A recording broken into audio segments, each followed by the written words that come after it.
Find us on the web at smecology.42web.io. There you can find our latest episode, or you can support the podcast by following our affiliate links at the top of the page.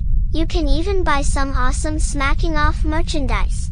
Again, that is smecology.42web.io.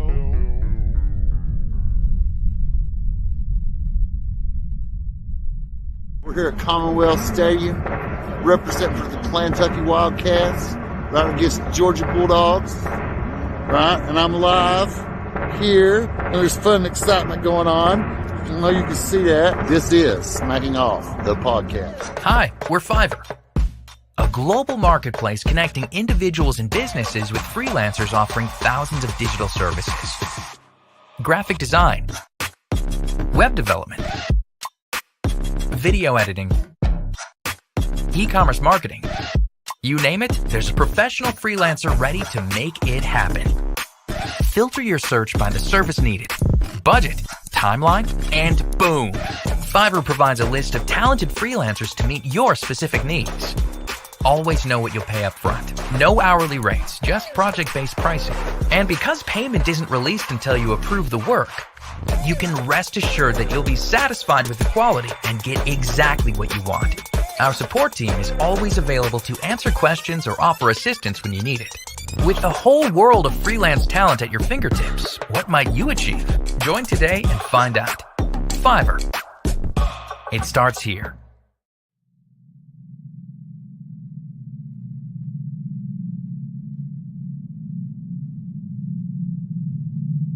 He would be so scared to see me. Everybody thinks we was doing this shit, doxing motherfuckers. Nah, they came at us first. I got a fire raging in my front yard. Oh, why did you set your front yard on fire? Are you drinking again? Smacking off the podcast. Fuck your team, dog balls. Because fuck authorities. Smacking off the podcast. Fuck your team, dog balls. You call them fuck authorities. Smacking off the podcast.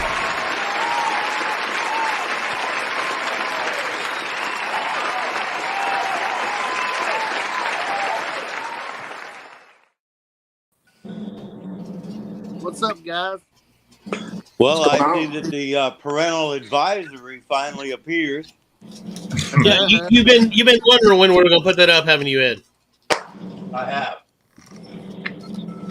You want to be pre-warned, right? You want to make sure. Right, exactly.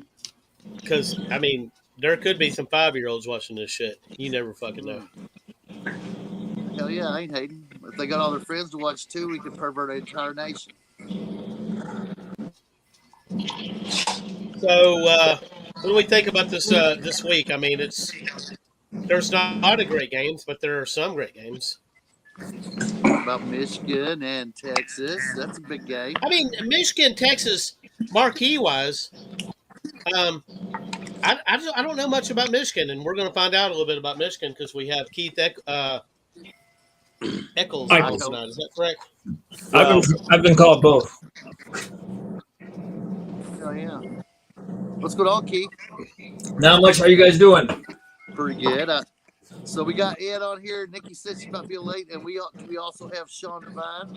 What's going on? How we all doing? Hey. All right. So, and Ed's having watched my Michigan guys last week, the game was closer than the final score. Fresno missed a couple opportunities to make big plays. So the first quarter, in my opinion, is very important. If Michigan gets down by a couple of touchdowns, it's trouble. The key matchup is the Texas offense against the Michigan defense. I think the Michigan offense will do whatever they're going to do. They'll probably be okay. But, if Ewers starts throwing it all over, trouble. Oh, yeah. There could be trouble. You all lost a lot of guys in the NFL, man. When you have great teams and they win a national championship, then guys can leave and they can go to the NFL. It happens. Mm-hmm. Yeah. Now, Ewers lost 3 big weapons. One of them we saw last night.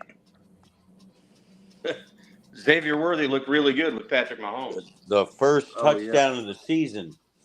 And Second. then the first touchdown for Kansas City. Yeah. But they also lost Mitchell and Jonathan Brooks. And those are not easy guys to replace. I'd agree. So that's a lot of protection going down the road. And Texas is famously as well predicted to compete for a national title this year. And I think Michigan's going to be, I mean, even with the talent they have returning, they ought to be decent. But I don't know. Here's where I got concerns for Michigan is the defensive line for Texas is a pretty strong group, especially the tackles. And they're going to put a lot of pressure on Michigan. And I just don't know how the new quarterback is going to respond to that, you know? Well, Warren did not look that good last week, and Orji is not a great thrower. I would feel better if the game was later in the season and the weather was colder. That would give Michigan more of a chance to gel and, bring the home field into play a little more. It's an early season matchup. I don't feel good about it. Now, Keith, I have to ask you about that. So, if we look here, this is a big game early in the season, but because the CFP is 12 teams, teams have an opportunity to recover and potentially make the 12-team playoff. And Michigan has enough talent. It's down to coaching now to prove whether or not they can develop, but they have enough talent, I think, to possibly recover by the year's end. But the Big Ten's tough, just like the SEC has added teams that are good. So is the Big Ten, but they at least have a chance to recover. Wouldn't you agree? Certainly. I mean, it's a long season, and Michigan is not really focused on the playoff right now. It's all Texas, and we've never been here before. We've never had a 12-team playoff, so we really don't even know what the threshold is going to be. So I think all the playoff talk is really premature. As far as Michigan is concerned this week, like I love Pro Football Focus. Not everybody does. I do. I'll second that. I read it a lot. Yeah. And I took a look at how Michigan fared in this one and like the individual performances, and it was not good. When I presented this to all of the Michigan fan groups on Facebook, like there were three big takeaways I got. And I mean, forget the trolls or whatever. But the number one thing that they wanted to emphasize was that Fresno State is much greater than Colorado State, which was Texas week 1 opponent, who they beat like. I would agree with it. Fresno State is much better than Colorado State. And so I looked at how Michigan and Texas players graded out after their week 1 performance, but when you're not facing similar caliber opponents, that gets skewed real easily. But so I'm just gonna throw that out there. Number 2, this may or may not be true, but a lot of Michigan fans feel that the Michigan coaching staff was playing kind of with one arm tied behind their back as far as the playbook is concerned. They knew that even though Fresno State was a decent, worthy opponent for a mid school, they were never really concerned. So they've got a lot of tricks up their sleeve, and not even just tricks, but just the majority of their playbook they withheld so that they didn't put anything on film that would help Texas prepare for them in week 2. That remains to be seen, but I thought it was noteworthy. And the last thing that was my big takeaway from there is the improvement that a team in college football in particular makes from week 1 to week 2 sometimes can be quite drastic. And it's especially true when you have a bona fide opponent, a worthy opponent in week 1. I think that's especially interesting this week because Colorado State is trash. I think we can all agree on that. And so I'm not sure the jump that Texas can make. I think the jump that Texas can make from week 1 to week 2 is is non-existent as far as the week 1 to week 2 improvement. Not so for Michigan. If Fresno State is as good as all of the pundits, many of the pundits are predicting. So those are 3 big takeaways from over the weekend for me. Regarding the use of the withholding the playbook, wouldn't surprise me to see Edwards throw it this week. Yeah, he's been known to do it. He did it in the Big Ten championship game. It was a dart. Yeah. Well, he played quarterback in high school. Yeah, I think he will likely be a better pro than Corum. Yes, and he was non-existent. Let me tell you, against Fresno, he doesn't always, but oftentimes does show up in big games in particular. But we'll see. I've never been really impressed with Edwards as the go-to guy. He's always been better when he's the number 2 guy, and he's not this year. But that being said, Khalil Mullins he doesn't have the name, but he reminds me of a Chris Howard. I don't know if you guys remember Chris Howard back then. Okay. Just running in between the tackles, maybe Chris Perry even, running in between the tackles, finding the hole. So I think I think he can be productive for Michigan. Edwards is the home run hitter, so we'll see if he can get going. But Michigan's defense is. You guys talked about how much talent Michigan lost, and they did, but it's primarily on the offensive side. A lot of the defense is returning, and they reloaded in a lot of ways. So that defense is going to keep them in most, if not all, games. So definitely a couple gold star studs that should be first round picks, right? I mean, the defensive tackle and I think the cornerback are probably 2 of the best in the country. Well, but I'm going to pivot off of it. I'm going to pivot off on the interior. Yeah, Mason Graham and Will Johnson. Will Johnson got beat for what should have been a touchdown. Yeah, that's right. He sealed the game. I'm going to pivot off of Ed's point. I actually don't think it's the key to the game. I don't think is actually strength on strength, which the pundits are saying is Texas's offense against Michigan's defense. I think that the key point of the game will be can Michigan's offensive line throughout the game run the ball on Texas? I think if they can run the ball, then Michigan has a better than even chance to win the game. If they cannot run the ball, that puts a lot of pressure on a new quarterback. I think that's I'm not sure that Michigan will be able to run the ball early because the Texas defensive line has a lot more experience than the Michigan offensive line. So if they're going to run it, they're going to have to really stick with it. And that's wear them down late. That's Michigan's MO. Ever since Harbaugh came on deck, he even if they weren't successful, the 2-3 yard runs, they were still taking chinks out of the defense's armor. And by the time the second half rolled around, especially in the fourth quarter, those 2 or 3 yard gains are now 5, 6, 7, 8, and they're just leaning on you, and they break through, and then the dam breaks. But if we get down a couple scores, it takes incredible discipline to stick with that. Discipline, and sometimes you don't have your druthers, and you do have to air it out. And let me tell you, if you're trying to play catch up with Davis Warren as your guy, it's gonna be a long day in Ann Arbor.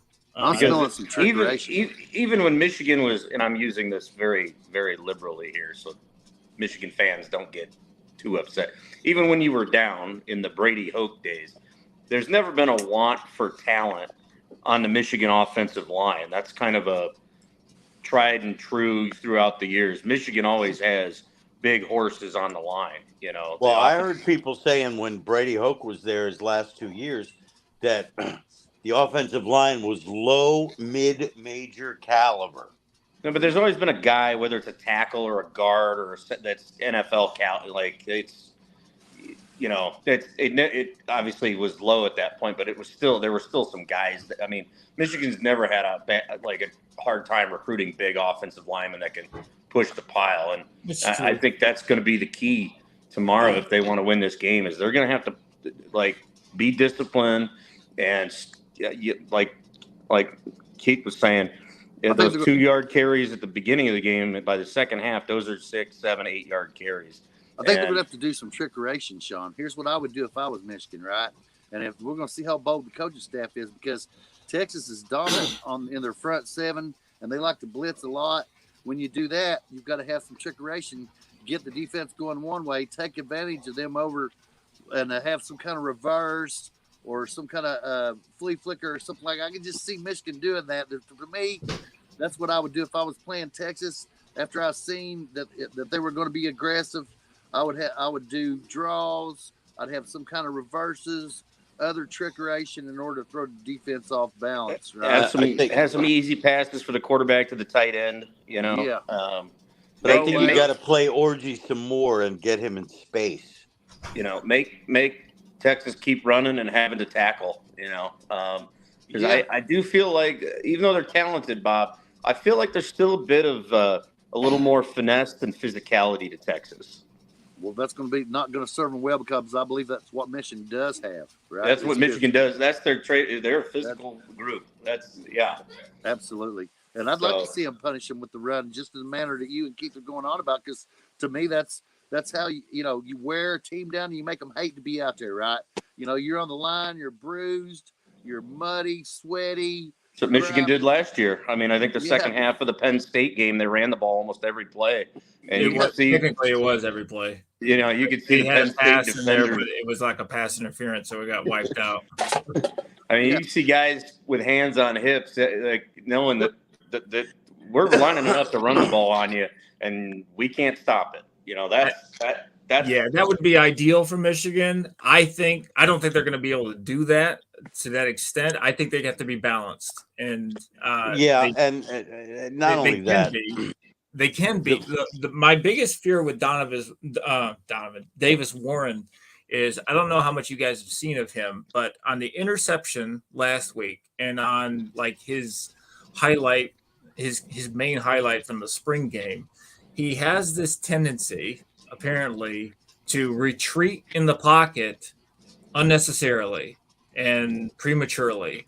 And the line hasn't broken down, but he's acting as if it has. And that just kills your offense. It takes you completely out of the play. And he got away with it in the spring game because it was a pass right around the line of scrimmage, and the guy ran 40, 50 yards for a touchdown.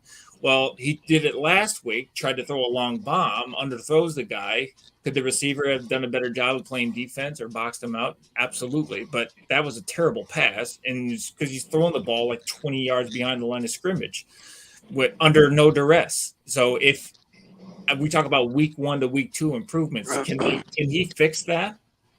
I don't know. If he can, that's a huge win for Michigan. He needs to stay within the offense. The thing is, if we're talking about run, the reason Michigan did that against Penn State is they had no fear of the Penn State offense. That's none. A good point. Right. I mean, maybe that quarterback that Penn State has is going to get better. But was that Trace McSorley? No, it was. I think his name is Poller or something, but it's not ringing a bell. Right now for Penn State. Well, last year, Drew Aller. Oh, Drew Aller, yeah. I mean, he ain't Quinn Ewers, let me tell you. Yeah, he's highly touted, but he hasn't. He came in highly touted, but he hasn't shown it yet. Right, but Quinn already has. Now, has he faced a defense at the caliber of Michigan? Few in the country have. So that'll be an interesting matchup. I mean, we're gonna have to put pressure on him. Well, they're capable of doing that. Like I said, that defense has reloaded. So we'll see. It should be an interesting matchup. I know that they're 7-point underdogs, but interestingly enough, it looks like the majority vast majority of the money line money is going on Michigan, like 80-90% last time I checked. Yeah, and even though we have a new defensive coordinator, they did not change the scheme. Correct. Yeah, they got Wink Martindale. He calls himself the OG of that Baltimore Raven defensive system. Wink Martindale. That's a good defensive coordinator you guys picked Absolutely, yeah. They were fortunate to get him. So I'm excited about this one. At first, it was not looking good on paper, but and how much of this is local fan bias, and how much of it is good football analysis? We'll see. We'll see here in less than 15 hours. Now is Wink Martindale the same one that was the talk show host? Different guy, same name. Game show host. Yeah, I'm just teasing. I don't want to say that.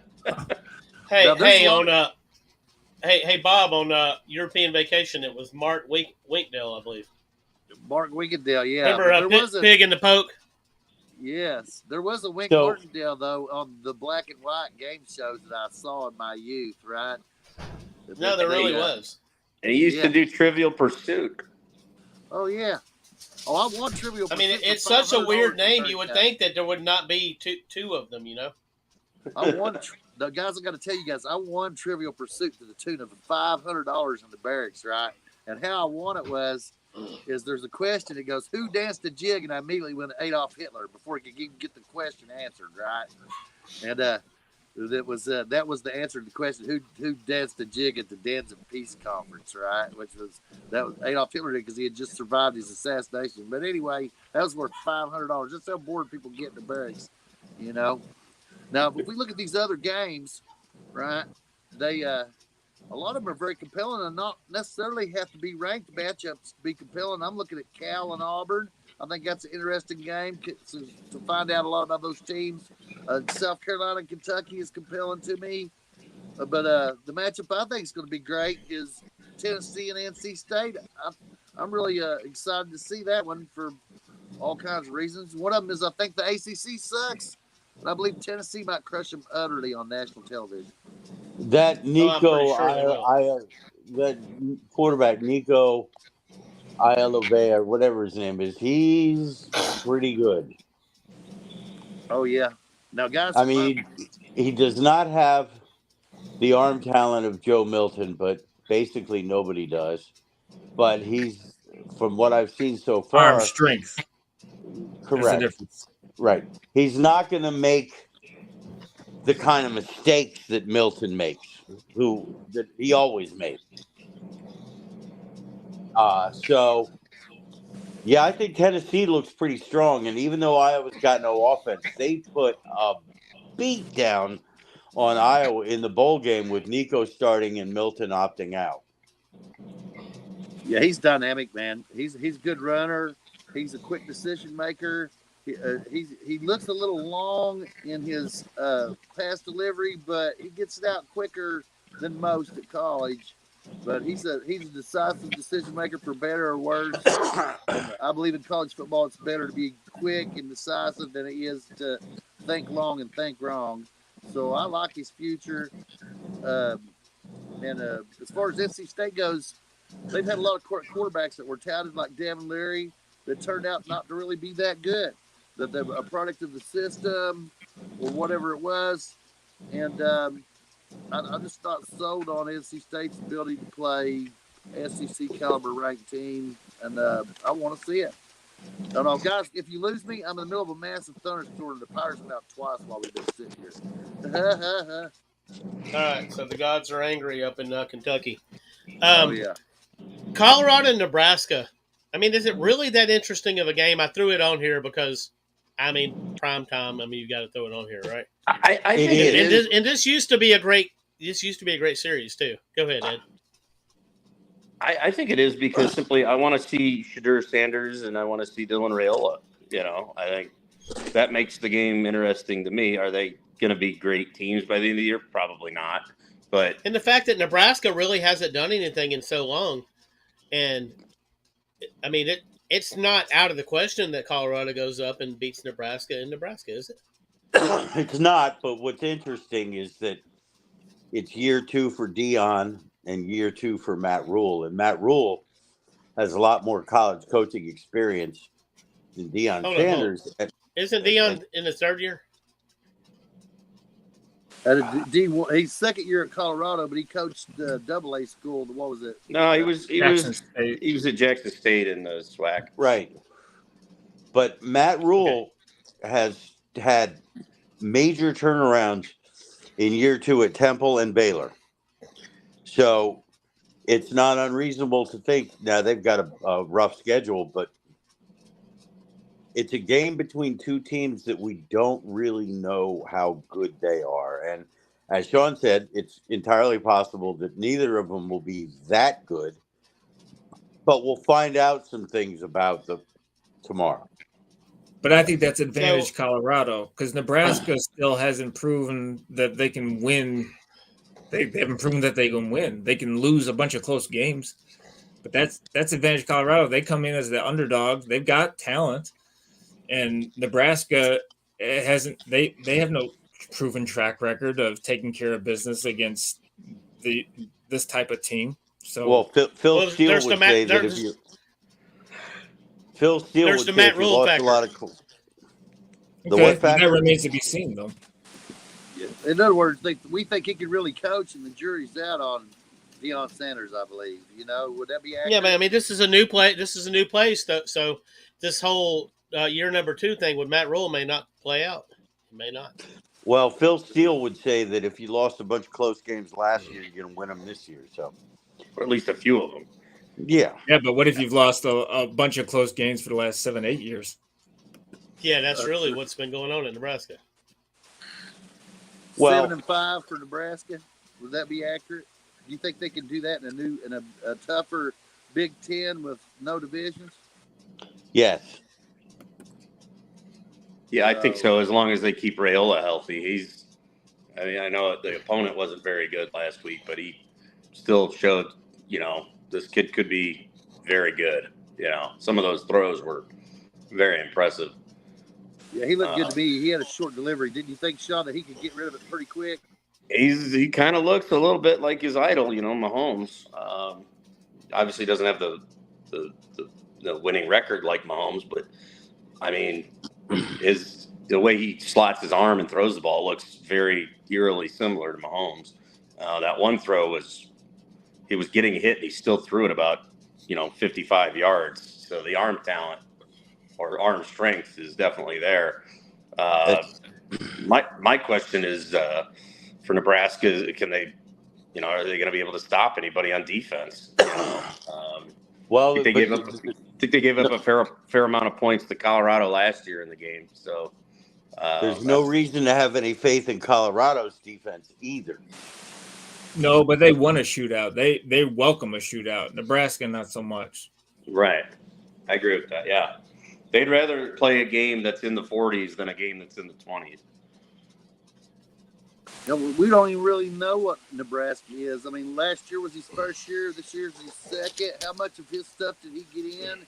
How many of his guys have bought in? I mean, that's what is interesting. But I did watch Colorado's first game, and I felt they won that by the skin of their balls, and they got real lucky, and that there was serious flaws in the way they played defense, and they allowed a lot of yards across the middle of the field. They did have a couple guys that can handle big-time receivers one-on-one, but everybody underneath that was confused. And then the defensive line got better as the game went on, but I don't think they're up to Big Ten standards.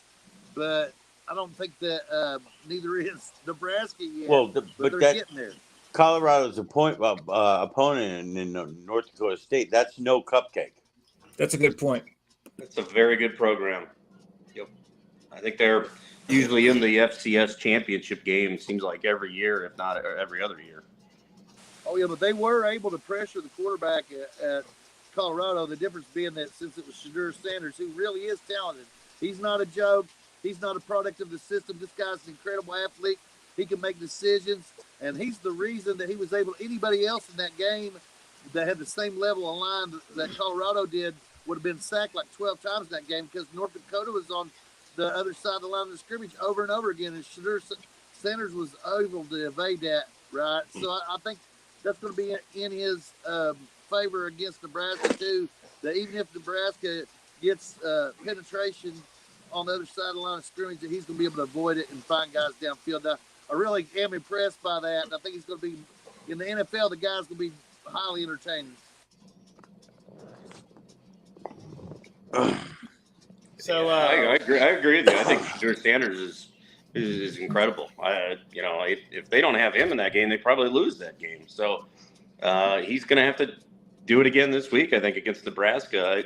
And I believe the game's in Lincoln. So, I mean, that's going to be a very hostile environment. I mean, that's even, they haven't been good the last 7 or 8 years. They still pack that place out. Becomes, I think, the third largest city in the state. And they'll be raring to go. So, I think he's going to have to be great. And the two-way player, his name's escaping me right now. He's going to have to do it again as well. Travis Hunter. Travis Hunter. He's spectacular too. I think he only didn't play in 2 plays last week. That's incredible. Gotta keep them healthy. They don't have a lot of depth. Right. Yeah. No. I mean, but I think it's gonna be 2 teams that are gonna be probably at the end of the year, 6-6, 7-5, maybe at their best probably 8-4. But I think the game itself, it's 2 brand names, and as Doug said, this used to be a calendar defining game on the schedule, and I think it's going to be a fun game. I'm excited to watch. I don't know how it's going to shake out, but I'm going to watch, and I'm going to be hopefully very entertained. I personally think it's going to be more entertaining than the Tennessee North Carolina State game, to be honest with you. Oh yeah. Hey, what about Iowa and Iowa State? Let's just shout out here to Mac Truck. But Iowa and Iowa State could be a very interesting game. I mean, that can go either way in my mind. The Cyhawk Trophy is an underrated rivalry game annually. I think people forget about how much dislike there is between these two, and the games usually live up to the billing. It's a grindy. They do, but with Iowa winning, Iowa always seems to pull it out. Yeah. And Iowa claims to have an offense this year. They claim to have a clock count to speed up the clock. I've actually watched some Iowa stuff on YouTube that's from preseason practice. Their coaches talking all that, and they actually believe that they're going to snap the ball quicker, do more plays, and get more yards. Now, do I believe that? No, but that's what they say they're going to do. If they do that, that's going to be very interesting because they got a defense. We know that. We'll really get to find out about Iowa's offense this week. I'm not taking any credence to beating Illinois State, who was a very bad FCS program last week. So, They didn't get rolling to the second half. Iowa didn't get rolling to the second half of the first And they got half. off to a slow start. Yeah. Illinois State is not like Colorado played North Dakota State, who's at the top of the FCS. Illinois State is like at the bottom of the FCS. So, that 40-0, I think Iowa this week is going to struggle to score points like they normally do. They're going to be who they normally are. The defense will be great, and they'll struggle to score points. And Iowa State is still competitive in this rivalry. That could very well be the case. They win 1 out of 3 against those guys. It's not great, but it's they're not doormat against Iowa either. Iowa brings out Iowa State's best. Yeah, I mean, even when they lose, the games are usually pretty right there. Close score. So I think this is going to be a good game. I'm excited to watch it, and to Mac, hopefully her Hawkeyes pull it out. But who knows? It should be a good one though. Hell yeah! What do you guys think about the Razorbacks heading over to Stillwater, Oklahoma? I think it's interesting historically. I mean, they used to have to play each other all the time. So now, I mean, to get in the early season, if they schedule a home and away on that, they could bring back some traditional football, which the realignment and stuff has kind of broken some of that up, and it's also put some of that back together, right? And I like to see it, but I don't think I just don't think Arkansas is going to be able to stop the running game of Oklahoma State. If Oklahoma State sticks to what they do, I think they're going to ram it down Arkansas's throat.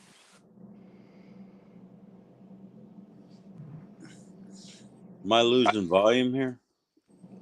No, we hear you, Ed. Oh, just nobody said anything. No, I was waiting for one of you guys to. I mean, Yeah, I think if Arkansas loses this game, I think Sam Pittman needs to be worried about his job. And I had a call coming in, so I couldn't hear. So who is Arkansas playing? Oklahoma State in Stillwater. Now, They're gonna lose. I should have left the mute on, not turned the mute on, because then it would have sounded like the introduction to the song Black Sabbath off the original album Black Sabbath. But Arkansas does have a chance. There is talent on that team, and they've been known to play for Pittman, but he had a lot of talent last year, including KG Jefferson, and it just didn't pay off. And he's gone. And he's gone, right? And whereas Gundy and Oklahoma State seem to put out the same thing every year, just to varying degrees, right? I mean, they put out a running back that's dependable at the very least, if not dynamic, right? And I think they got that again. They've got a couple. They got at least some upperclassmen that are receivers. Play action for Oklahoma State means a lot. And if Oklahoma, they've got some transfers in the secondary. Not Oklahoma, but Arkansas's got transfers in the secondary. I don't know how sharp they are, but there's two reasons people transfer. One is they think they're better than they are, and they want to play somewhere else.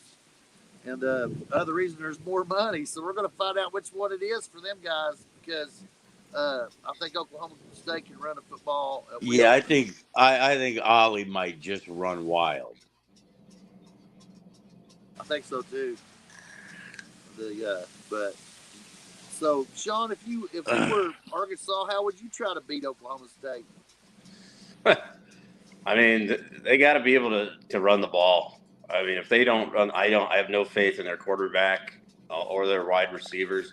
Arkansas got to figure out a way to run the ball, and like to Ed's point, they got to be able to stop Ollie Gordon. I mean, if he gets it going, and you know that could be a very long day for Arkansas.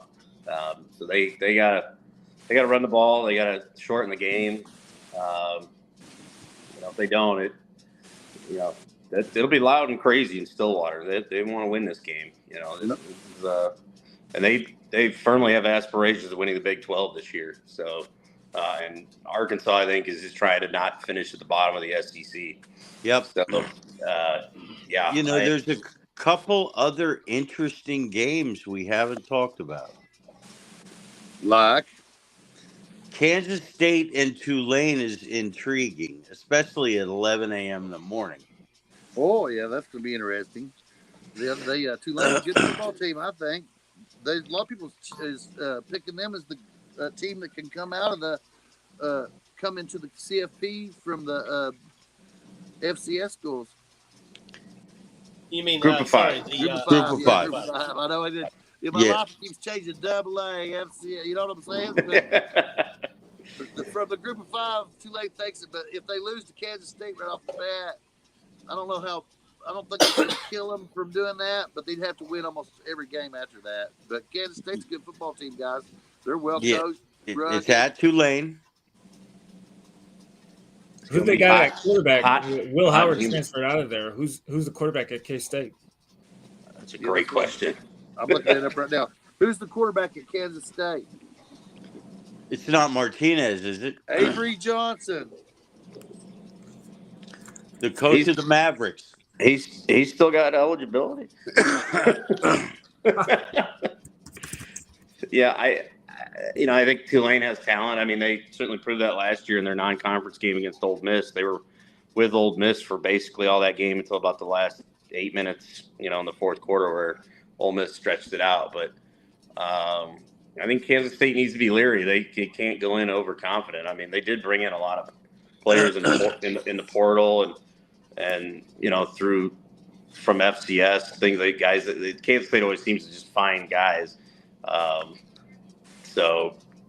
But I still think this is a challenge. It's early in the morning. It'll be hot and humid out down there in New Orleans. So yeah, I tread lightly if you're Kansas State here. don't think Tulane can't beat. I mean, they beat USC in the Cotton Bowl a couple of years ago. That was a great game. So Tulane usually gets guys that they're just not quite SEC material, but they're still pretty good ball players. Well, and Avery Johnson, I've got him on Sports Reference, and this guy's untested in a big way. Like the most passes he's ever thrown in a game was last year against NC State. He threw 31 times in a win, but this year he was 14 of 21 against Tennessee Martin. But all the other rest of the 10 were the most passes he threw before that. So a very untested quarterback against a program that is used to success, and it's in their house. It's not exactly going to be a ruckus environment. I've never seen a game in Tulane, but it's they small. know It's a small stadium, but it gets loud and rowdy for what they get. I can believe that. I think it's about 40,000 they get in there. But if they keep the noise in, that's important. Before Michigan put the Masonry structures in, it used to be the quietest 100,000 in college football. But tell me this, Sean. Does Tulane still play in the Superdome?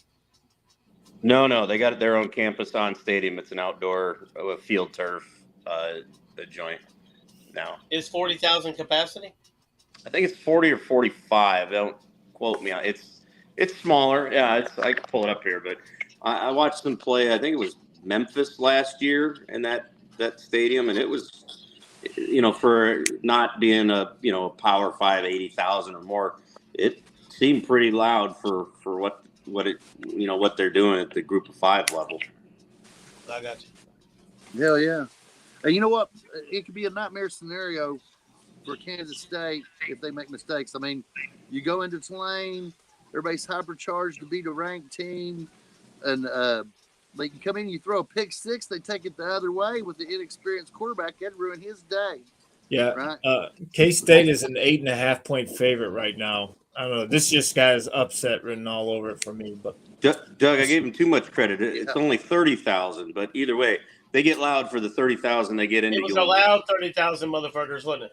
Yeah. Damn, that's smaller than Marshall. Marshall seats 45. That's a little smaller than Wrigley Field, but they'll play some football games there too this year. So, how much does Wrigley seat for a football game? About 35,000. Shit, didn't they play football games there back in the day as well? The Bears used to play there for their first 50 years of their existence before moving to Sulphur. This year, Sean? Northwestern, I think, has a game or two there because Ryan Field is under renovation. I mean, if you saw the pictures of it right now, I mean, there's barely it's like they have the movable bleachers there up in Evanston. So I think they're playing a game or two at Wrigley this year. Is that the stadium that is that the place that didn't have lights for so long? Yes, they only played day games. Yeah. Now my Sprint had tickets there somehow, and my boss took me to probably 10 games at Wrigley Field. Troy Brown, I love you, brother. But anyway, and man, it was a great place to watch a ball game. And I've been to lots of baseball stadiums, including Tiger Field, which is my favorite. And Wrigley is my favorite. And the old Tiger Stadium. I remember, it's my two favorite I ever been in. I know Tiger Stadium was awful, but guys, it was baseball. You know what I'm trying to say? I'm gonna explain to you. The place looked like that's where baseball ought to fucking be played at. You know what I'm saying? And that's the way I felt about Wrigley Field. And we sat in the back behind the catcher, and there's like canopies coming out over you, like, yes, so you're in the shade. It's nice. I mean, Wrigley Field's experience, man. I'd love to see football there. They finally fixed it so that you can go both ways. Because that one year, the one end zone was right by where the brick wall starts, so they couldn't. Every time the team took the field, they had to flip so the offense was going the other way. Because that literally the goal post was like a foot and a half away from the brick wall. You can't have wide receivers running into brick. No. So they finally figured it out and fixed it. So now you can actually go both ways at Wrigley now for football. Yeah. But yeah, I think I agree with Keith. I think this smells like ripe for upset. It's a early morning kick. It's going to be hot, humid down there in New Orleans, and they'd love to upset a ranked team. It's been a while since Tulane's done that. Oh yeah, and I'm reading So, that Tulane has a secondary, so I'm seeing the inexperienced quarterback Tulane having a secondary. I could see where that could, but just think, an early pick six in that game could change the whole tenor of things and throw the whole momentum to Tulane. You know. Oh, All right. yeah. So how about Baylor going over to Utah? Utah, I mean, on paper, it just don't look very exciting, does it? No. Conference game. Yeah, it is. You know, but I'm Yeah, actually interested to see South Florida, Alabama. Some people saying now there's a lot of smack talk. That's kind of what we do. But some people are saying that Alabama ought to be concerned. Why do you think Alabama ought to be concerned, Ed? Well, the game is in Tuscaloosa, and I don't expect that Alabama will lose the game. But South Florida's got themselves a legit quarterback in Byron Brown. The students will be at Dreamland at halftime. This is not a game. This is not a game. Bama will blow their doors off. I see the stat today that Alabama's last 31 non-conference games of this ilk, right, that they'd won by an average of 38.6 points. Let me tell you one they didn't win by that average, though, Bob. Right. Last year down in South Florida. Oh yeah, that was Coach Saban making a point. That it was. I knew you were going to say that game, but this year, no. This is that offense. That's when he swapped the quarterbacks. Or the fans wanted to swap quarterbacks. So yeah, they didn't want to see Milroe. He took Milroe out. He took Milroe out, and Milroe sat on the bench to prove a point, like Sean said. Yeah. Yeah. I don't know what the point was. What the point 31. was that we could go down and win a sloppy game against South Florida without Milroe. I don't know what the point was, but Milroe seemed to come to life after that. That was for Tyler from Spartanburg. Only he was calling it. No, I think DeBoer and that offense, man, that they look like a well-tuned Lamborghini, and I think payback's going to be rough for South Florida tomorrow in Tuscaloosa. So, yeah, get your reservation at Dreamland early because turn out the lights quick on South Florida. So, how about Auburn? They played Cal last year, which they were a pack team last year. Very grindy game. very much so.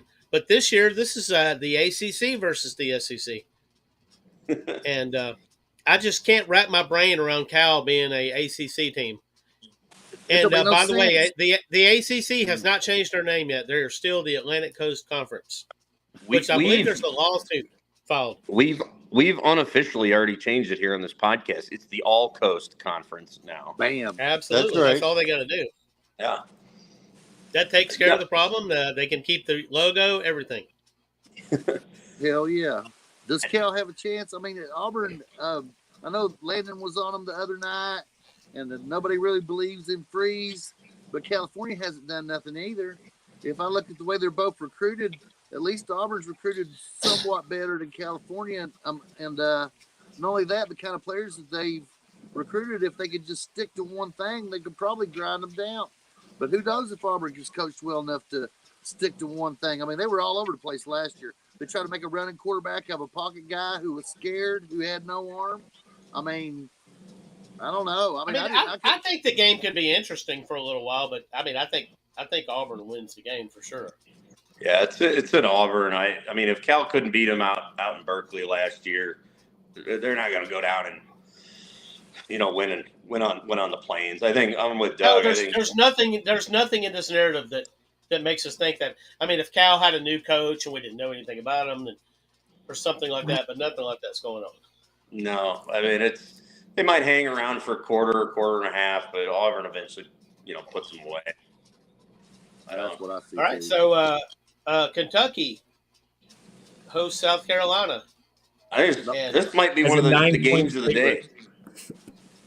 Yeah, this is a big South game. Carolina was not impressive last week. No, but they're high on their new quarterback. They didn't want to show Kentucky too much in the film there, Ed. Guys, here's what South Carolina's problem is from what I've seen last week. Now, they've got a quarterback that's dynamic and he can escape some pressure, but he's going to see a lot of pressure because Kentucky may have the best defensive lineman in the country, or nose tackle, and the guy's huge at like 6'7", 360 something. I mean, he's unbelievable. And at every level on defense, Kentucky has near All-American talent, if not All-American talent. I mean, they already have guys, the front three, the edge rushers. You're talking about J.J. Weaver. You go to the linebackers, and you just the De'Aaron Jackson. Then you have the transfer from Georgia. Then the secondary, you have a second-team All-American in Hairston from last year, and returning safeties, some good transfers. I mean, the defense of Kentucky's for real. If the quarterback, he's young at South Carolina, I just don't believe that's going to work out too well for him. And the running game wasn't all that great either against an inferior school. Even if you're hiding the playbook, if you're truly superior, your running back is going to bust one up the gut and crush a team like that. And that didn't happen for South Carolina. Terrible decision. Yeah, whereas Kentucky at quarterback, now people are saying that Brock Vandegrift is good, and he has a trio of great receivers to go to in the transfer Macklin, who from North Texas was one of the top receivers in the Group of 5 last year. And then you've got Dane Key and Barry Brown, who's one of the fastest players in the country. As a matter of fact, Barry Brown is the fastest player on the new NCAA football game, by the way. And he's maybe the fastest player in the NCAA. So Kentucky has weapons, but I watched Brock Vandegrift, and with my feeble Laban quarterback experience and years of watching games, I have to say that Brock Vandegrift doesn't make reads, which makes him the latest in a long line of Kentucky transfer quarterbacks who don't make reads. So the problem is, if they can't establish the run, Kentucky, this guy's going to throw some interceptions, right? So that's the real crux of the game. Is my opinion is how many times is Brock Vandegrift going to throw the football away? And if he doesn't do that, Kentucky beats South Carolina handily. If he does do that, South Carolina's got a chance. And my pick on the game is Kentucky 24, South Carolina 20. Dane Key did not make any kind of jump between his freshman and sophomore season. Yeah, he dropped a lot of balls last year, Ed, and that's what stopped Kentucky last year in critical moments. Now they're saying now as a junior that he has made strides. He's got better hands. He's got good size. He's got NFL speed. But Barry Brown's a weapon. He's also on the return game. So even if this game was even, the reason I think Kentucky can win is now Beamer is known for special teams at South Carolina, and he was a special teams coach under his dad at Virginia Tech, and he had great special teams. But he lost his special teams coach, whereas Kentucky's special team coach, they've upgraded, and we've got a punter that's was on the Ray Guy list last year. Our kicker's solid, and the return game is maybe the best in the country of Barry and Brown. Right, so Yeah, it's a good thing Nikki's not here because I'm talking about that bomb from Will Levis to Dane Key in the game at Florida a year before last. That was beautiful. Oh, that was beautiful. Now, when he was a freshman, he beat Florida, but last year he had too many drops. But I've watched South Carolina against the inferior team. In my opinion, is if you play an inferior team and you're trying to hide what you can do, you're at least going to destroy them on the offensive line and push them around and bust big runs, and South Carolina didn't do that. Whereas Kentucky in 3 quarters scored 31 points and held a decent Group of 5 team scoreless. But they got rained out at the end, but there was 31-0 by them. But my honest assessment of Vandegrift is he's got all the physical talents, but I don't know if it's a product of the system or him, but he does not make reads. He's locked in pre-snap to whoever he's going to go to. So schools like that on our schedule, like Texas, that can disguise pre-snap what they're going to do, Kentucky is not going to beat them. Georgia and Texas are teams that can disguise what they're going to do pre-snap, and UK's not going to beat them. But I believe they're going to beat South Carolina tomorrow. It's in Lexington, right? Yes. Yep. Yeah, I think it being in Lexington, that Kroger Field be loud, and again, like Bob said, I just think that defense is going to be too much for South Carolina. You know, So one more, we've got the new Power 4 Houston Cougars heading to Norman, Oklahoma. What do you got on that, Sean? I mean, some years this would be an interesting game, probably. it has been.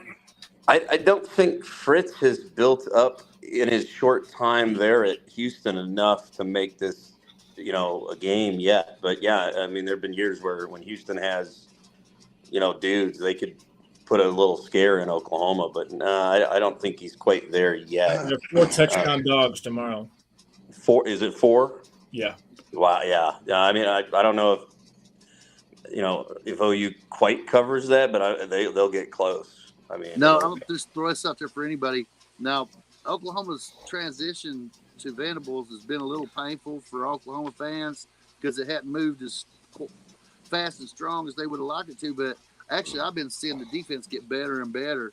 And if the defense even comes close to matching the levels of what they did offensively in the past, then Oklahoma's, I mean, obviously they would beat Houston, but they'd be real dangerous. And I want to see against Houston because Houston's known for high-powered offense. And I want to see if their defense took a leap. And if they did, I'll find that impressive because that's what I thought Vanderbilts could bring to Oklahoma, and I'm still waiting to see it. Yeah, I mean, Oklahoma, I mean, they've recruited really well. I mean, their defense is it should be very good. I mean, on paper, they got, you know, dudes everywhere on all 3 levels. So, I mean, I think it'll be a tough day for Houston tomorrow to score at Owen Field. Well, we'll certainly find out if Oklahoma's defense is better this year. So let's pick on the Texas-Michigan game, everybody, and then everybody throw out if everybody has an idea of an upset they see coming, then we'll throw that in there too. Instead of picking on all these games, because we talk about all these games, and really the cream of the crop is Texas at Michigan. Oh, yeah. All right. Well, you guys are Michigan guys. What about you, Ed? What you got in this? I got 24-16 Texas. Key. 24-21 Michigan. Ow. What about you, Sean? What do you got? Burt Auburn kicks the game-winning field goal. Texas 23, Michigan 20. Wow. Oh. So me, I got it 30. I got it 30-23 Texas. So I've been thinking about this one, and I've just got a weird feeling that Michigan's going to win this game. This is in Ann Arbor. People are really not expecting Michigan to win. Michigan wins this game 21-20. Nice. Yeah. And as far as upsets go, I'm going. Well, that's an upset. Yeah, that is an upset, and I can take that one as my upset. But let me go ahead and throw this other one in. I like Tulane to beat Kansas State in New Orleans. I like it. I like it too. I'll give you. I don't know if it technically qualifies as an upset because Kansas is ranked. The Jayhawks are ranked 19th in the country. They visit Champaign-Urbana tomorrow, and they leave with a loss to the Illini. What Illinois? Yeah, that's my upset for tomorrow. And you that's know what? interesting. And I don't have that one on here, but I was looking at it earlier, and I was thinking, is Brett Bielema still there? Because he is. Brett Bielema is still. He's definitely good for winning some games that he's not supposed to. This was a hard-fought game last year in Lawrence, and I think Illinois will be ready for him tomorrow. The interesting thing about that is that since Kansas has gotten better in the last few years, they're still a shit road team. Yeah, but Illinois is not a very difficult place to play. It's a friendly environment. In the Big Ten, it's not, but I mean, for a Kansas, yeah, it can get loud. It's 62,000. Well, I've been there. It didn't get particularly loud, and it's not going to. Well, I don't know. I mean, it's decent, but it's it's not even one of the most hostile in the Big Ten. I saw a game at Illinois years ago, and I kept waiting for people to break out like little pennants and the fur coats and stuff. Illinois and Purdue. I see that game a long time ago. I mean, it's louder than Indiana. The fans are fickle, They haven't had a reason to go down there. That's true. That's a good point. So they win this game. You're talking Illinois is 2-0. Maybe the fans will start coming back, making that place loud like it used to be. Under Lou Tepper and many years ago. But it does look like a good game. 7:00 kick. Keith, do you have an upset other than Michigan over Texas? Yeah, I think Iowa State's due for a win over Iowa. Give me the Cyclones. All right. Hey, Sean, let me ask you this, because you were talking about bad FCS teams. How bad is Western Illinois? That's my alma mater, and yeah, they're terrible. Because Indiana's up on them now, 77-3. They're that bad. But I did say weeks ago, look out for Indiana. Their coach has a lot of swagger. Beat somebody with a pulse head, then I'll buy in. I understand that. But he's won everywhere he's been. Now he's taken a huge step up in notoriety and competition. I know that, but I think this guy is going to be successful. You know what though, Adolph? I think he will be, just not at Indiana. Oh, yeah. But that's what I'm saying. Adolph Rupp though started at Southeast Missouri State. I mean, anything's possible. So. Ed, did you get a upset picking? Well, I don't think I'm going with Western Illinois. They got 6.5 minutes to make up 74 points. So I said the line was Indiana was laying 44, pre-kickoff here. So, and I'm upset that I didn't get over to the window in time to put money down on the Hoosiers. Yeah. I'm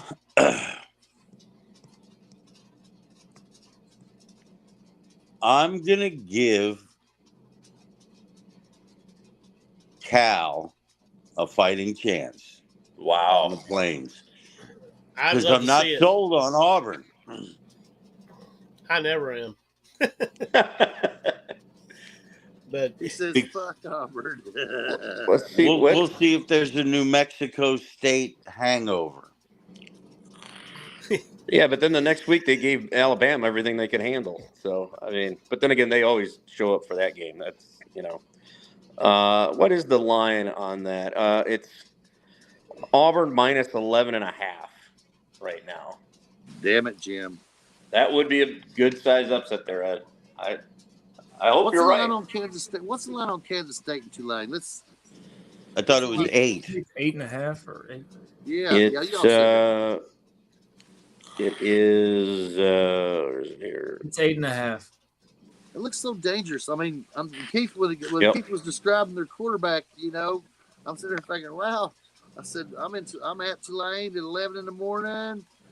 I might be a little groggy from our journey out there. And I think that's the safe bet. I mean, if it weren't for my abysmal track record against the spread, I'd say it's Tulane all day. But it just looks too good to be true. But outside of that, yeah, Tulane.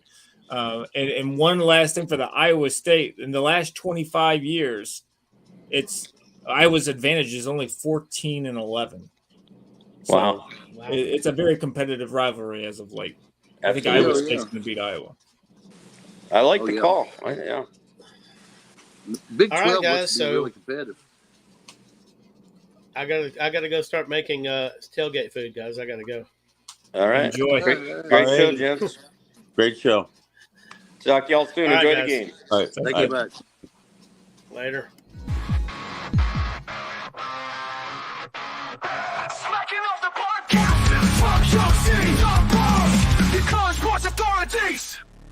Thank you for supporting Smacking Off the Podcast. Make sure to stream in every Friday at 9 p.m. Eastern Time for an all-new live cast.